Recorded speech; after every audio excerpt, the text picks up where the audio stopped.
All right, so let's do a little recap. This is completely optional. You can watch this now. If you're struggling with some of the practice sets, you can watch it later if we have a quiz or a test.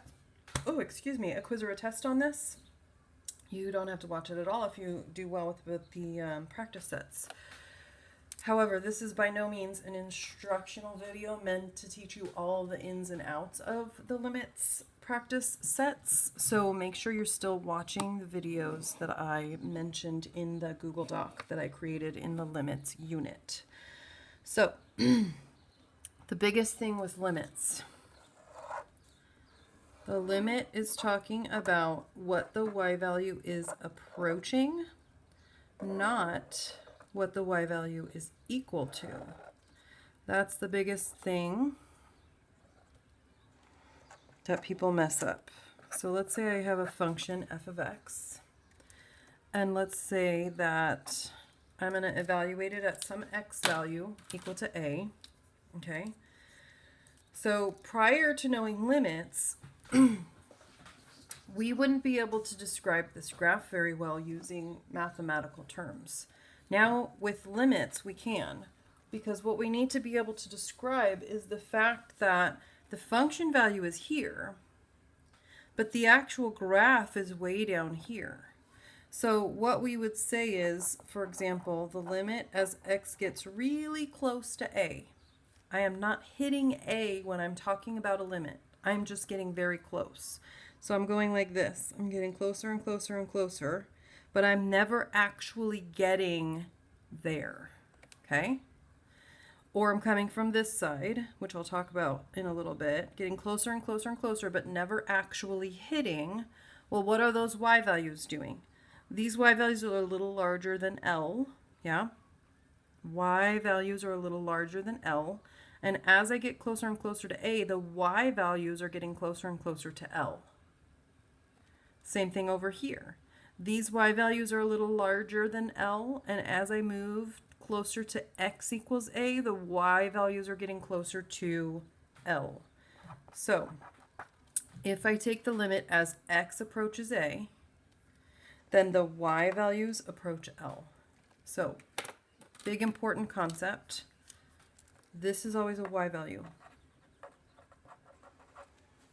That is always a y value, not f of a, but what f of x is getting close to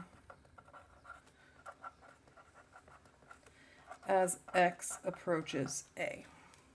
Okay? So the difference is, let me write, let's write it over here. That is not equal to f of a. This is f of a right here. This is the value of the limit. Okay, so we can talk about discontinuous functions when we have this limit notation. Before, if the function was just a curve, if this dot filled in right here and it was just a curve, then we didn't have any problems. But we need to get more advanced in our ability to talk about discontinuous functions. And there's lots of ways that functions can be discontinuous. We could have a jump. That's discontinuities are a topic in the next set of cons for next week. So let's say I have something like that, and let's say that this, excuse me, that's the function value right there when x equals a, and this is going to be, I don't really want to call that L. I'm going to call it B. Okay. So when there's a jump, this is called a hole. Yeah, I'll introduce you to that a little bit early. This is called a hole. This is called a jump. That's not till next week, but that's okay. When there's a jump, we have to talk about limits from each side. So as I approach A from the left, this is a little superscript like an exponent. Superscript raised up like an exponent, and it indicates you're coming from the negative direction, so from the left. So as I'm approaching x equals a, my y value is really getting close to b, right? It's a little lower than b, a little lower than b, a little lower than b, getting closer and closer and closer to b. I don't care about what happens at a. That is the biggest thing with limits. I don't care about what happens when x equals a. Sorry, that's a little wonky, but that's okay. You get what I'm trying to get there, right?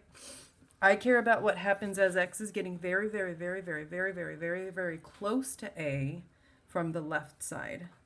Please don't forget to tell me what you're taking the limit of, by the way. The limit of f of x as x approaches a from the left is equal to b. As I'm getting closer and closer, x is getting close to a, y is getting close to b. So remember, this is a y value. The limit as x approaches f of x, let's try again. The limit of f of x as x approaches a from the right, again, that's a superscript. It's hard to write it because it's such a small little letter, but that's a superscript like an exponent. So now I'm getting closer and closer from the right side, from the positive direction. This is larger than f of a, and as I move closer, as x gets closer to a from the right, the y value is getting closer to f of a. Okay? And then what you'll learn as you progress through, it's probably the third one maybe. If the left-hand limit does not equal the right-hand limit, left does not equal right, then the general limit doesn't exist.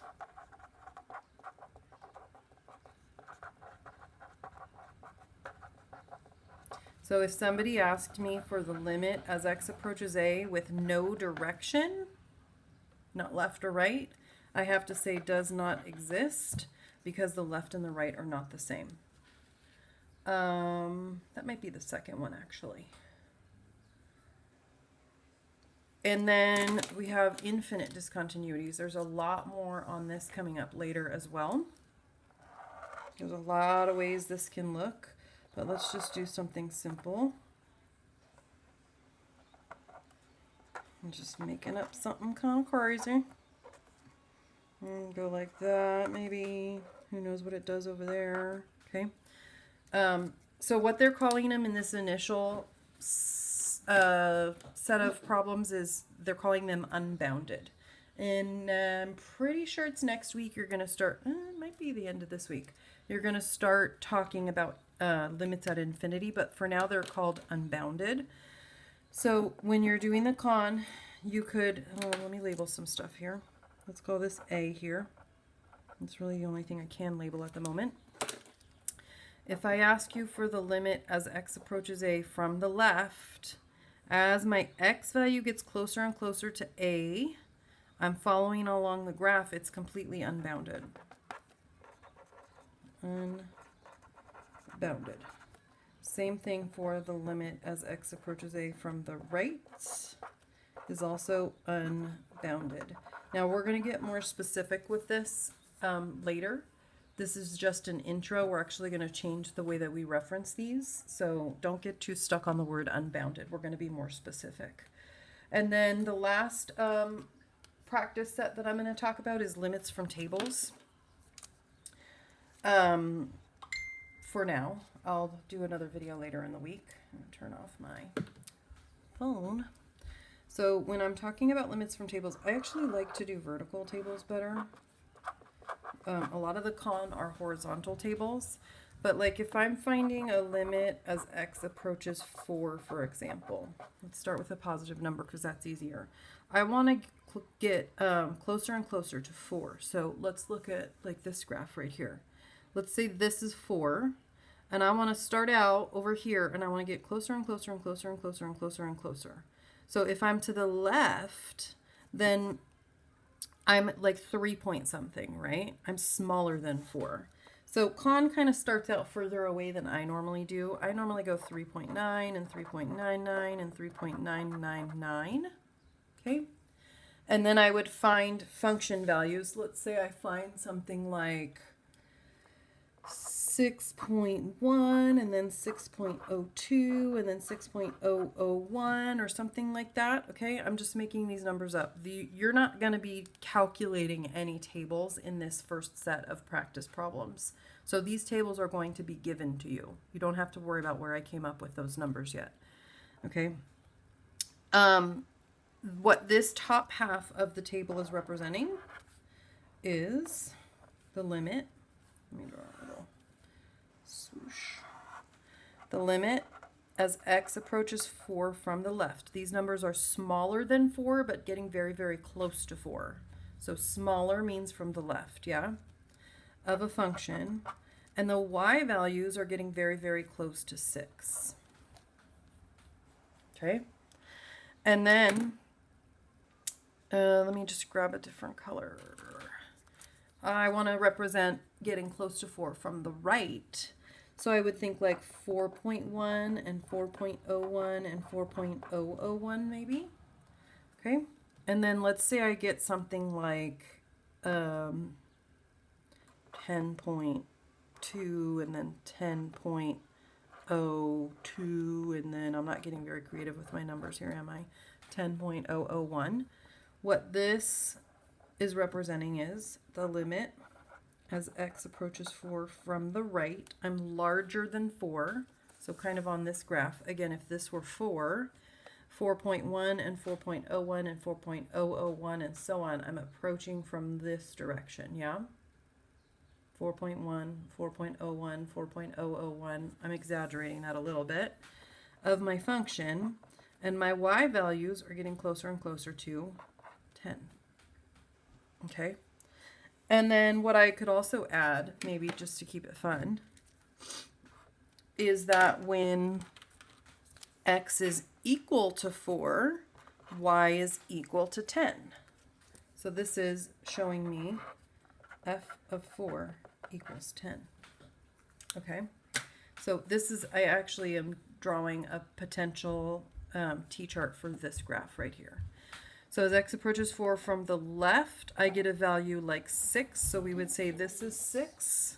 When I get values approaching 4 from the right, I get y values approaching 10. And the function value itself, the filled in dot, is 10. Okay, let me see if there's anything else. Oh, one more thing. So on the cons, it's the, I think it's the fourth one. It's the tables.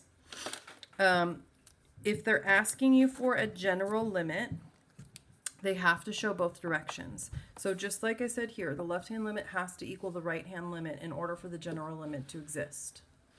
Let me say that again. The left-hand limit has to equal the right-hand limit in order for the general limit to exist. So if con only gives you this, and they ask you to evaluate that, you would say not enough information or something like that. Table is incomplete. I don't remember what the answers looked like, even though I just did them a few minutes ago. If con gives you a table that looks like this and asks you for this limit, you would say does not exist. Because the left-hand limit does not equal the right-hand limit. I could, con could give me this exact table and ask me for this limit. Con could give me this exact table and ask me for this limit. Con could ask me for the function value, but they're not going to because that's before calculus. And then if they ask me for this, then the answer is does not exist. So let me just go through that one more time. If they ask you for a general limit with no left or right, they have to give you in the table both the limit from the left and the limit from the right. And the y values have to be approaching the same value. So let me show you what that would look like. Where are we at? 14 minutes? Let me show you what that would look like. And again, I'm just making these numbers up. Oh, the negatives are hard. Okay, so I want you to think about if I'm trying to approach -2 from the left, what kind of x values would I use? Pause me. Okay, so sometimes you have to think about a number line. 0, -2, -3, right? -2 from the left is going to be like that. -2 from the right is going to be like that. It's kind of weird with the negatives. So if I'm going from the left, I'm going to be doing something like this. If I'm going from the right, I'm going to be doing something like this. Make sure they're approaching the same value. That was another thing that I saw in the con was that they were trying to trick you and have the x values approaching different values. So it was like approaching -2, but then it was approaching like -4 or +2 or something like that. So let's say that I'm just going to be boring. And then